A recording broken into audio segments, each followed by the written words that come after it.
तारीख थी 24 फरवरी साल 2023, जब प्रयागराज से एक ऐसी घटना सामने आई जिसने प्रयागराज के साथ साथ पूरे भारत को हिला कर रख दिया।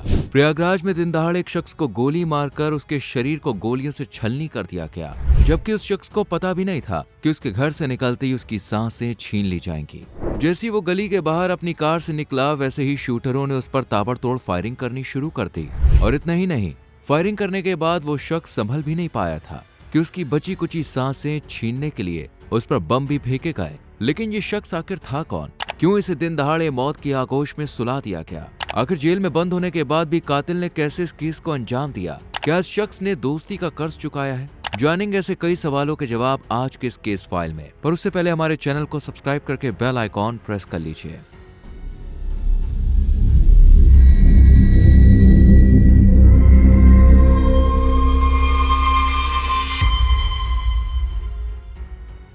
दोस्तों, इस केस फाइल को समझने के लिए हमें 18 साल पीछे जाना होगा, जहां से ये पूरा किस्सा शुरू हुआ।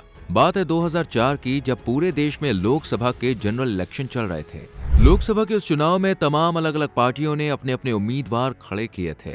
वहीं यूपी का बाहुबली कहलाए जाने वाला अतीक अहमद, जिसका शायद आपने नाम भी सुना होगा, उस वक्त वो इलाहाबाद पश्चिमी सीट से एमएलए हुआ करता था और उसका दबदबा भी काफी था। जब लोकसभा चुनाव आए तो समाजवादी पार्टी ने सोचा कि क्यों ना अतीक अहमद को ही लोकसभा चुनाव में उम्मीदवार के तौर पर खड़ा किया जाए, जिसके बाद फूलपुर लोकसभा सीट से अतीक अहमद को उम्मीदवार बना दिया गया।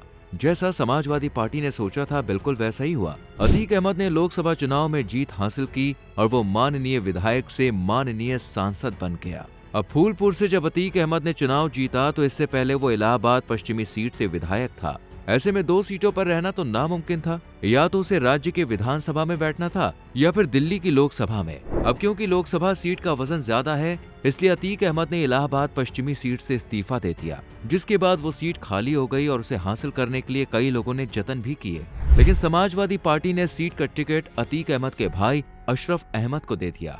वहीं दूसरी तरफ इस सीट के लिए बहुजन समाजवादी पार्टी यानी कि मायावती की पार्टी ने राजूपाल नाम के एक शख्स को टिकट दे दिया, जिस वजह से राजूपाल और अशरफ अहमद अब चुनावी मैदान में आमने सामने आ गए। और सभी को यकीन था कि इस चुनाव को अशरफ अहमद ही जीतेगा, क्योंकि उसके बड़े भाई यानी कि अतीक अहमद का बहुत ही ज्यादा दबदबा था। लेकिन जब चुनावी रिजल्ट सामने आया तो हर कोई हैरान रह गया, क्योंकि राजूपाल जैसे गुमनाम शख्स ने अतीक अहमद जैसे बाहुबली के भाई अशरफ अहमद को हरा दिया था। बस यहीं से एक दुश्मनी की कहानी शुरू हो गई, क्योंकि अतीक अहमद को लगने लगा था कि काम से शख्स ने किस तरह से उसे हरा दिया, जबकि वो खुद सांसद है और उसके भाई की हार का मतलब है उसकी हार। यही बात अतीक अहमद पचा नहीं पा रहा था। इधर राजूपाल अब नए विधायक बन चुके थे और विधायक बनने से करीब 13 दिन पहले उन्होंने शादी की थी। अभी तक सब कुछ ठीक ठाक चल रहा था, लेकिन इसी दौरान तारीख आती है जनवरी साल 2005 की, जब दोपहर के करीब 3 बज रहे थे।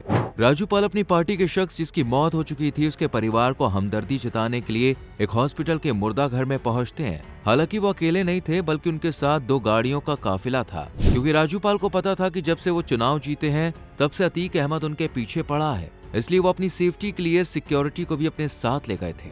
हॉस्पिटल में परिवार वालों से मिलने के बाद वो वापस अपने घर लौट रहे थे, लेकिन बीच चौराहे पर किसी फिल्म की शूटिंग की तरह एक स्कॉर्पियो कार ने उन्हें ओवरटेक किया और उसमें से 5 हमलावर नीचे उतरे और उनकी दोनों गाड़ियों पर गोलियों की बौछार कर दी। राजूपाल ने अपनी खिड़की खोली और अपनी जान बचाने के लिए भाग निकले, लेकिन हमलावर पेशेवर शूटर थे। वो राजू के पीछे दौड़ पड़े और गोलियां चलाते रहे।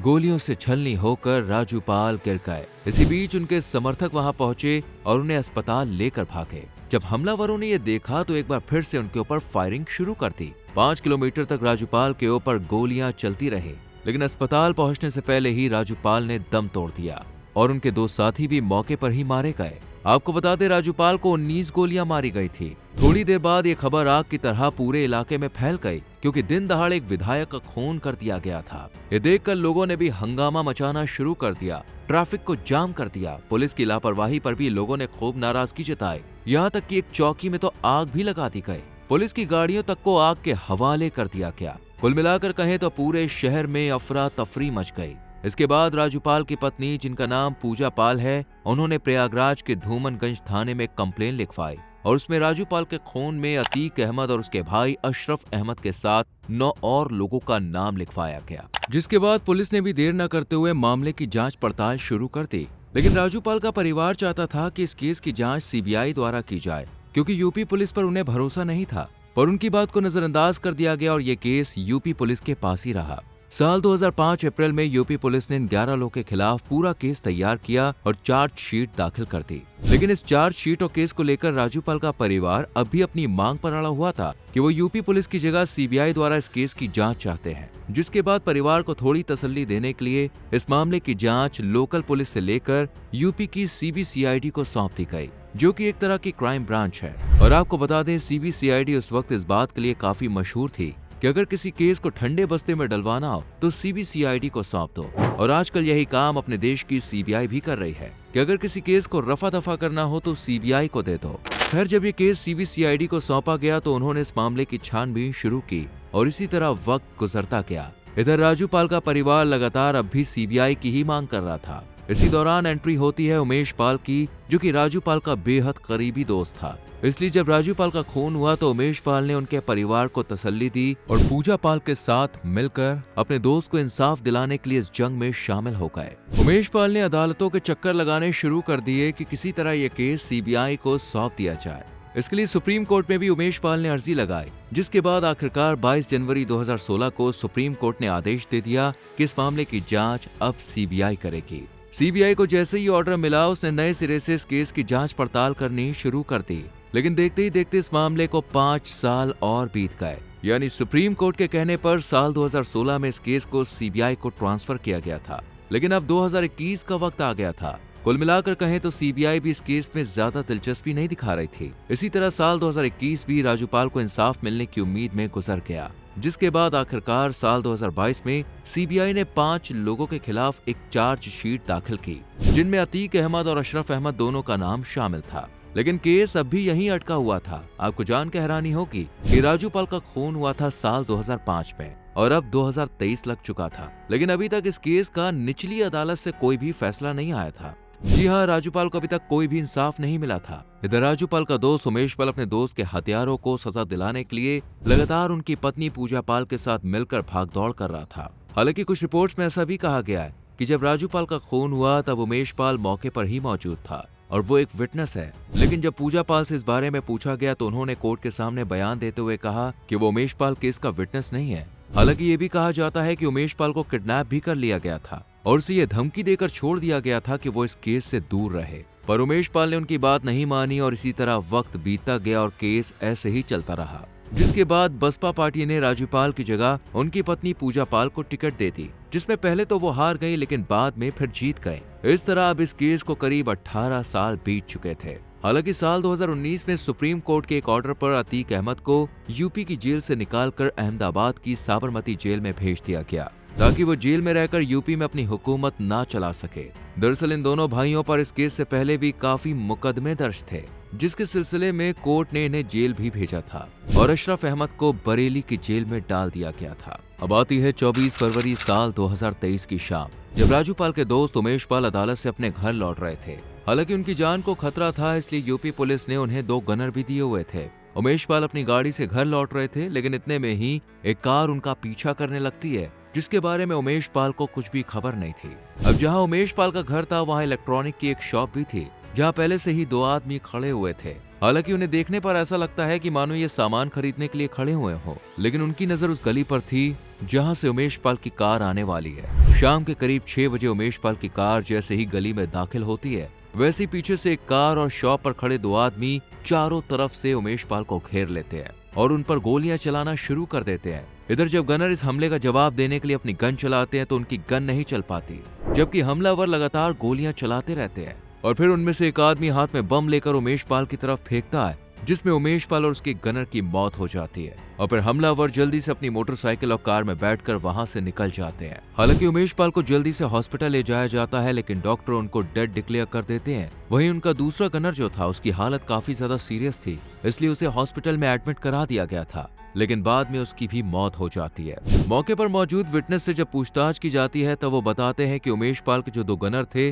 उनके पास उस वक्त कार्बाइन गन थी, जो एक बार में 35 से 38 फायर करती है, लेकिन जब उन्होंने हमलावरों को शूट करने के लिए इन कार्बाइन गन का इस्तेमाल किया तो वो चली ही नहीं। अगर वो चल जाती तो हो सकता था कि उमेश पाल की जान बच जाती। हालांकि इस केस के बाद पूरे प्रदेश में सनसनी फैल गई। उमेश पाल की पत्नी जयापाल की तहरीर पर पुलिस ने माफिया अतीक और उसके भाई अशरफ, बीवी शाइस्ता समेत कई लोगों के खिलाफ मुकदमा दर्ज किया। और जब पुलिस ने इस केस की छानबीन शुरू की तो उन्हें 4 अलग-अलग सीसीटीवी फुटेजेस मिली और इन फुटेजेस के जरिए पुलिस ने यह पता करने की कोशिश की कि आखिर यह खून किसने किया है। जिनमें से एक तस्वीर में पुलिस को अतीक अहमद का तीसरा बेटा असद नजर आता है, वहीं दूसरी सीसीटीवी फुटेज में अतीक अहमद का एक पुराना ड्राइवर और उसका शूटर भी नजर आता है।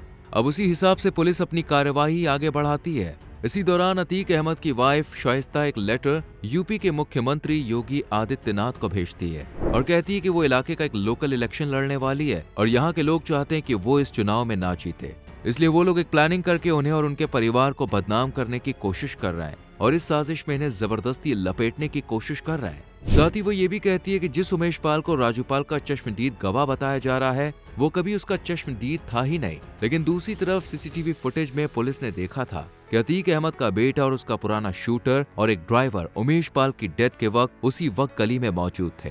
आपको बता दें, इस मामले में करीब 9 लोग थे जो कैमरे में रिकॉर्ड हुए थे, जिनमें से एक का एनकाउंटर कर दिया गया और यही शख्स शूटआउट के वक्त गाड़ी चला रहा था। अब इनमें से 8 लोग और हैं जिनके बारे में पुलिस का कहना था कि ये भी अतीक अहमद से ही जुड़े हुए थे। जी हाँ, पुलिस को अब यकीन हो चुका था कि उमेश पाल के खून के पीछे अतीक अहमद और उसके भाई अशरफ का ही हाथ है, जबकि वो दोनों तो जेल में बंद थे। तो ये सब कैसे हुआ, यही सवाल पुलिस को भी परेशान कर रहा था। पुलिस ने जब छानबीन का सिलसिला आगे बढ़ाया तो उनके हाथ असद अहमद लगा जो काफी टाइम से फरार था। उसने पुलिस को बयान देते हुए कहा कि उमेश पाल हमलों के खिलाफ दर्ज मुकदमे में लगातार पैरवी कर रहा था। इसके चलते ही अब्बा यानी अतीक अहमद और चाचा अशरफ अहमद ने उसकी जान ली और इस पूरी प्लानिंग को अंजाम दिया 9 लोगों ने, जिनमें असद पहले अतीक अहमद से मिलने जेल में गया, फिर वो बरेली जेल में बंद अशरफ से मिलने गया और वहां इन लोगों ने उमेश पाल की मौत की योजना बनाई। जिसके बाद असद दोबारा अपने पिता से मिलने जेल में गया। इसके कुछ दिन के बाद उसने शूटर गुलाम सहित अन्य लोग के साथ मिलकर इस घटना को अंजाम दिया।